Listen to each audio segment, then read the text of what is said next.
começando com uma ideia muito genérica de romantismo, porque seria uma loucura, o Valéry já dizia isso, né? Você pretender definir romantismo, né? Mas eu acho que a gente pode caracterizar alguns elementos.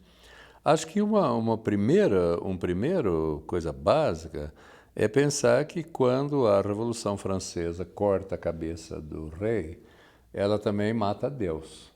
Então o tempo deixa de ter um sentido pré-orientado e a sociedade fica imediatamente ateia. A religião continua, porque tem gente que tem necessidade, mas Deus não apita mais no sentido da história.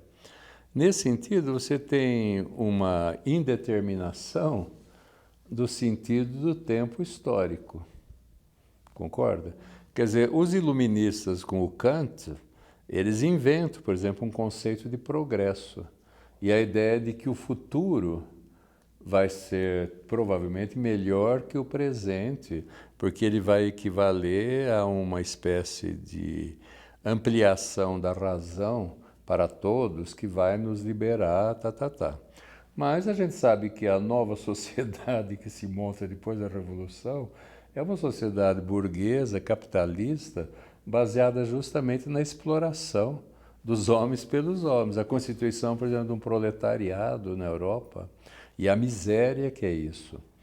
Agora, nesse sentido, você tem também um novo tipo de artista que surge, porque o artista que viveu até antes da Revolução, ele tinha, tudo que ele fazia era baseado em modelos das autoridades do campo que ele era especializado, o escultor, o arquiteto, o músico, o pintor, o poeta. E ele sempre sabia, quer dizer, você está fazendo um poema épico. Sim, agora, por quê? Ah, porque o Tasso, o Ariosto, o Camões fizeram assim no século XVI e eles imitaram Virgílio, que imitou Homero. Eu imito todos eles. Agora, a partir da Revolução, isso deixou de existir. E a ideia agora de que o poeta, antes de tudo, ele é um indivíduo burguês e numa sociedade nova em que a cultura é uma mercadoria. Você concorda? E uma mercadoria que, para existir, ela tem que competir com outras mercadorias no mercado. Então, por exemplo, esse artista novo, ele inventa uma nova categoria que é a originalidade, que é um conceito burguês sobre a arte, mas de um artista romântico. Ao mesmo tempo, ele mesmo, esse artista, como ele não tem, como dizia o Victor Hugo, ele não tem nem regras, nem modelos, ele vai acreditar, como um Castro Alves dizia, por exemplo, sinto em mim o borbulhar do gênio. Eles inventam um conceito novo, que é o conceito do gênio, que é um homem inspirado e que sente dentro de si, ele não sabe muito bem porquê, uma força que parece uma garrafa de água mineral chacoalhada, em que aquilo borbulha e expira. É quase uma ejaculação, assim, a produção. Agora, quando a gente pergunta para o próprio por que isso, ele pode dizer, eu não sei, foi a inspiração. Então, quer dizer, o romantismo, ele correspondeu, eu diria, à constituição de novas relações sociais, a nova sociedade burguesa, de classes, a invenção do artista como um homem isolado, dotado de uma intuição fulminante e de uma inspiração que faz com que ele produza arte, mas sem regras e sem modelos, ao mesmo tempo um conceito de originalidade que está competindo com outras mercadorias, originalidades no mercado dos bens culturais, e, ao mesmo tempo, a psicologia, que é uma invenção burguesa, também uma invenção nova. Quer dizer, agora o artista expressa o seu eu. É uma invenção romântica também, o eu. Quer dizer, antes o eu existia, claro, mas ele era uma coisa sem interesse.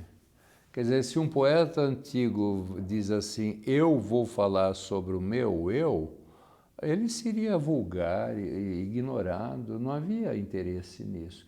Havia outros assuntos melhores, a guerra, o heroísmo, a religião. Agora, falar de si mesmo não há interesse. Nesse sentido, me parece que a gente teve uma grande contribuição de um autor que não é romântico, que é o Kant, mas na teoria estética dele, e principalmente naquilo que ele escreveu sobre o sublime, a partir do Longino. O sublime, o gênero sublime, como essa experiência que nós podemos ter do incondicionado, do absoluto, do impossível de ser totalizado. Quer dizer, quando o artista romântico pensa isso, ele fica no alto da cordilheira e ele vê, como Sousa Andrade vai dizer, eia, imaginação divina. Ele está vendo os Andes. A natureza é monstruosa, é gigantesca, ele não consegue totalizar, ele se sente pequeno. E então a noite vem, e a noite é gigantesca, escura, aí vem a tempestade, o vento, ou então ele está em alto mar, as ondas, a grande floresta, ou então ele olha para o céu e vê o espetáculo da galáxia.